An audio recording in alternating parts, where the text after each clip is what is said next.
गुरु प्यारी साध संगत जी, आज की साखी कुछ इस तरह है। अंबाला में रहने वाले एक सत्संगी परिवार की साखी है। जब एक बार बाबा जी ने इस परिवार के एक सदस्य को, जो कि एक सेवादार था, उसको धक्का मार दिया। आज की इस वीडियो में आप जानेंगे कि बाबा जी ने क्यों अपने सेवादार को धक्का मार दिया। बाबा जी ने आज तक किसी से ऊंची आवाज में बात तक नहीं की, लेकिन ये वजह जानकर आप हैरान रह जाओगे कि बाबा जी ने ऐसा क्यों किया। चलिए बाबा जी की ये प्यारी सी साखी शुरू करते हैं। साध संगत जी, एक सत्संगी परिवार था जो कि अंबाला में रहता था और यह परिवार डेरे में और अपने शहर के सत्संग घर में अक्सर जाया करता था और वहाँ सेवा भी बहुत किया करते थे।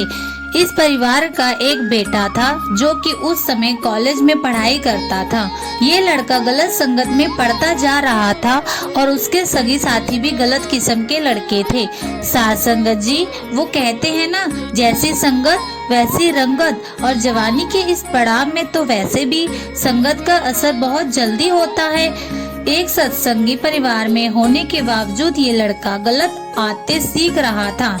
एक बार इसके कॉलेज के दोस्तों ने ऋषिकेश घूमने का प्रोग्राम बनाया और इस लड़के से पूछा कि हम सब मेरे पापा के कार लेकर ऋषिकेश घूमने जा रहे हैं, तू भी हमारे साथ चल।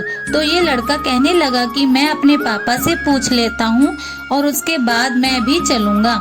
तो घर जाकर वो अपने पिता से बात करता है तो उसके पिता कहते हैं कि बेटा, तुझे तो पता है कि हमने सहारनपुर सत्संग घर सेवा पर जाना है। तो लड़का जिद करने लगता है कि सहारनपुर ऋषिकेश के रास्ते में ही पड़ता है, मैं वापसी में वहीं उतर जाऊंगा और फिर वहां से सेवा करके अपने साथ घर वापस लौट आऊंगा। तो ये सुझाव उसके पिता मान जाते हैं। ये सुनकर लड़का खुश हो जाता है और अगले दिन अपने दोस्तों को बताता है कि मैं भी साथ चलूंगा। उस दिन से एक दिन पहले लड़के के पिता की तबीयत अचानक खराब हो जाती है और उसको अस्पताल भर्ती करवाना पड़ जाता है, जिस वजह से लड़के का ऋषिकेश जाना कैंसिल हो जाता है। लेकिन इसके दोस्त घूमने के लिए ऋषिकेश चले जाते हैं। इधर 2 दिन के बाद उसके पिता की तबीयत ठीक हो जाती है और पिता को अस्पताल से छुट्टी मिल जाती है।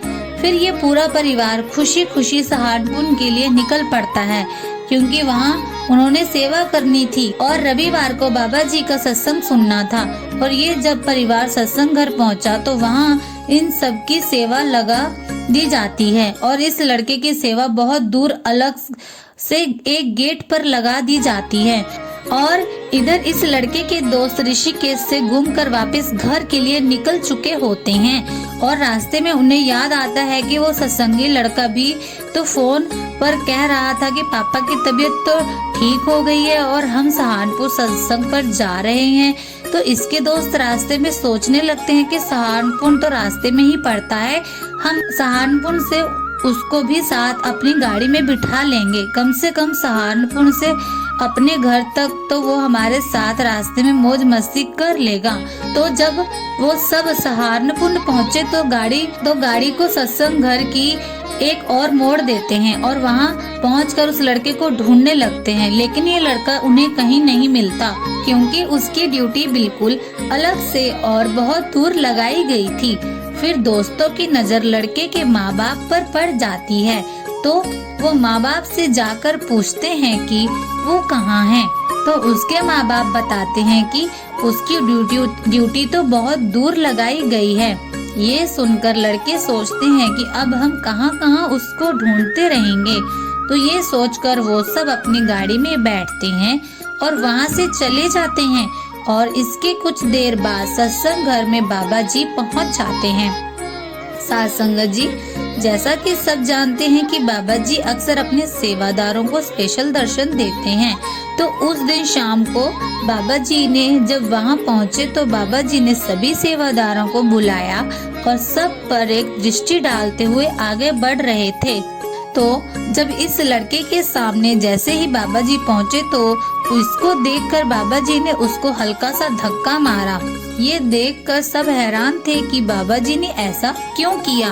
तो लड़के के पिता ने जत्थेदार से पूछा कि बाबा जी ने उनके लड़के को धक्का क्यों मारा? तो जत्थेदार कहने लगा कि भाई जी, ये तो बाबा जी ही जाने। एक काम करते हैं, मैं तुम्हें बाबा जी से अलग से मिलवाने की कोशिश करता हूँ। तो जत्थेदार ने कुछ देर बाद लड़के को और उसके पिता को बाबा जी से मिलवाया।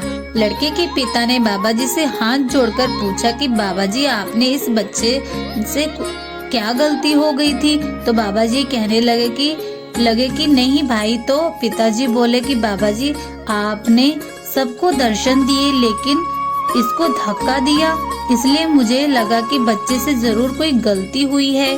तो बाबा जी कहने लगे कि भाई, मैंने इसको धक्का नहीं मारा, मैंने काल को धक्का मारा है। ये सब कहकर बाबा जी वहाँ से चले गए और इसके बाद पिता और बेटा सोच में पड़ गई कि बाबा जी ने कहा उसका मतलब क्या है, क्योंकि साथ संगत जी, संतों की कुछ बातें हर किसी की समझ में इतनी आसानी से नहीं आती। तो इन्होंने ये बात जत्थेदार से पूछी। जत्थेदार ने कहा कि फिक्र ना करो बाबा जी की, इसमें कोई ना कोई मौज होगी। जो आपके लड़के को धक्का मारा, फिर इसके दो दिन के बाद सत्संग सुनकर सेवा करके जब ये परिवार घर जाने लगे, वापसी अपनी गाड़ी में बैठा तो सबने अपने अपने मोबाइल फोन ऑन किए और सोशल मीडिया पर इन्होंने जो कुछ देखा तो सेवादार के होश उड़ गए। और उसके बाद बाबा जी की बात समझ आ गई कि बाबा जी की कहने लगे कि इसका मतलब क्या था। उन्होंने मोबाइल में देखा कि लड़के के जो दोस्त थे वो जब सहारनपुर सत्संग घर में वापसी निकले तो कुछ दूरी तक उसका एक्सीडेंट हो गया था, और तो ये सब दोस्त उस एक्सीडेंट में मारे गए। ये देखकर लड़का और पूरा परिवार सहम गया और आपस में बात करने लगे कि ये तो पूरा का पूरा खेल हमारे सतगुरु ने ही रचा था कि हमारा लड़का ऋषिकेश ना जा सके।